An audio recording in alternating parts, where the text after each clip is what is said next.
अद्धी पक्की, पौनी पक्की, कच्ची, अद्धी कच्ची, पूरी कच्ची, टोटा। लेकिन चावल एक ऐसी चीज है जो पंजाब में बहुत ज्यादा खाया जाता है, उसकी कीमतें फिर बढ़ रही हैं।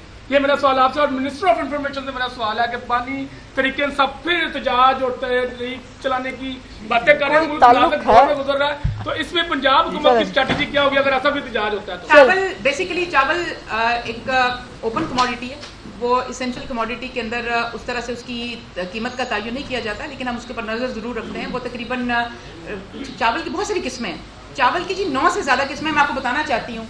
अद्धी पक्की, पौनी पक्की, कच्ची, अद्धी कच्ची, पूरी कच्ची, सिंगल स्टीम, डबल स्टीम, इसलिए टोटा, फिर उसके बाद रला, इस तरह चावल की बहुत सारी किस्में।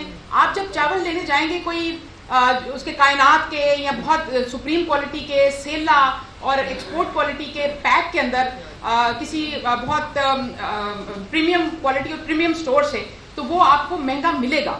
लेकिन उसके अंदर आप अगर ओपन मार्केट में देखें तो इसकी 250 से लेकर तकरीबन यहाँ बहुत सी जगहों पे साउथ में अगर आप चले जाएं तो 200 और 220 रुपए से लेकर तकरीबन 350 370 तक आपको इसकी वेरिएशन मिलेगी, इसकी क्वालिटी मिलेगी।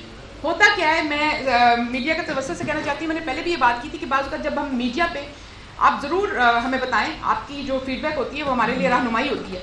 जब मीडिया पे किसी चीज़ की कीमत को आप हाई करके पेश करेंगे तो उससे तासुर ये मिलता है दुकानदार को भी, और कि अब मेरे पास एक मौका है कि अगर मीडिया पे इसकी कीमत ज़्यादा बताई जा रही तो मैं महंगे दामों बेच लूँ। तो इसलिए ये मीडिया की इसके अंदर हमारे साथ बहुत बड़ी काबिश और जिम्मेदारी है कि हम जब मीडिया के ऊपर प्रोजेक्शन करते हैं किसी चीज़ की, जैसे चावल सिर्फ 350 रुपये का नहीं है, चावल 200 रुपये का भी है, 220 रुपये का भी है, 250 रुपये का भी है, 280 का भी है, 310 का भी है, 370 का भी है, 340 का भी है। ये सारी वेरिएशन और वैरायटीज आपको मिलेंगी। हम करते क्या है कि हम जो उसकी सबसे महंगी कीमत होती है उसको लाकर जब एक को मिसाल बनाते हैं तो वो फिर हम इसमें नहीं पॉसिबल नहीं है। जी मैडम, देखो भाई, बात यह है कि इस वक्त आम आदमी की जो है वो ईद उल अज़हा पे जिसने गोश्त खाना है उसकी तैयारी हो रही है। आप जिसने रोज ही गोश्त खाना है डियाला में बैठ के, आपको उसकी फिक्र पड़ रही है। हम आम आदमी की बात कर रहे हैं, हम कूड़ा उठाने की बात कर रहे हैं, आप कूड़ा फैलाने की बातें कर रहे हैं। गुजारिश ये है कि वो ये जो ख़ानदान है ना, कैदी नंबर 804 का, वैसे ये नंबर भी गलत है बाय द वे, लेकिन उन्होंने जूतों वूतों पे लिख लिया है, तो चलो उनकी मर्जी है।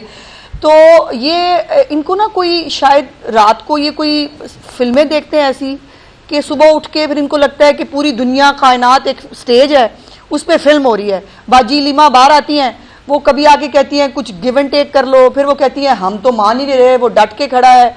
और वो कितने दिनों से वो जो है वो डील मांगने की कोशिश कर रहे हैं, वो उनको मिल नहीं रही है, अलहदा बात है। तो ये एक अजीब किस्म का ना उन्होंने सर्कस लगाया हुआ है। कोई एक बंदा वो कह रहा है मुझे इमरान खान ने ये कह दिया, दूसरा बाहर आके कह रहा है नहीं नहीं नहीं मुझे इमरान खान ने ये कह दिया। पता करें इमरान खान सबके साथ खेल रहा है, ये कौम के साथ खेल रहे हैं, ये रल के हम सबके साथ खेल रहे हैं। तो इस वक्त कूड़ा उठाने की और आम आदमी के गोश्त पकाने की बात होगी। जो रोज गोश्त खाता है डियाला में, उसको छोड़ दें आज के दिन। कैदी नंबर 804 के बारे से आपने बात की, अब ऐसे चेक करें डियाला में कैदी नंबर 804 वहाँ पे कोई भंगी है बैठा हुआ आपने चेक करें, नंबर गलत इस्तेमाल कर रहे हैं। चल दो के साथ ओपन मार्केट के पैसेज को ओपन मार्केट में आप रेगुलेट कर रही हैं, ये क्या ईद स्पेसिफिक है, ये आगे भी कंटिन्यू करेंगे? नहीं जी, ये हमेशा से हो रही हैं और अभी भी हो रही हैं। ईद स्पेसिफिक इसको इसलिए आपसे सामने पेश किया कि ईद स्पेसिफिक रिवायती तौर पे हमेशा ये डबल हो जाती थी। आप ये पिछली साल 1 साल से देख रहे हैं कि ईदों से पहले अल्हम्दुलिल्लाह यहाँ स्टेबल रही है। ये नीचे हमने आपको करके दिखाई, अभी जो मैंने आपसे बात की, अदरक की नीचे आई, हरी मिर्च की नीचे आई, लीमू की नीचे आई, आलू प्याज टमाटर आप देख लें आज भी 60 रुपए 40 रुपए 35 रुपए मिल रहा है। तो ये कीमतें ईद से पहले यहाँ पे बरकरार रखना और 100 रुपए से कम सब्जी देना, ये एक एफर्ट है और ये आपके सामने रखना। एक मिनट, एक मैं सिर्फ ऐड करना चाहती हूँ। इस मुल्क के अंदर बाकी सूबे भी हैं। कभी आपने किसी कमोडिटीज की कीमत पे किसी सीएम को मीटिंग करते हुए, किसी जो है वो सफाई सुथराई के ऊपर फोकस करते हुए, किसी ईद की आने से पहले उसकी तैयारी करते हुए, कोई प्लानिंग करते हुए आपने किसी सूबे में नहीं देखा।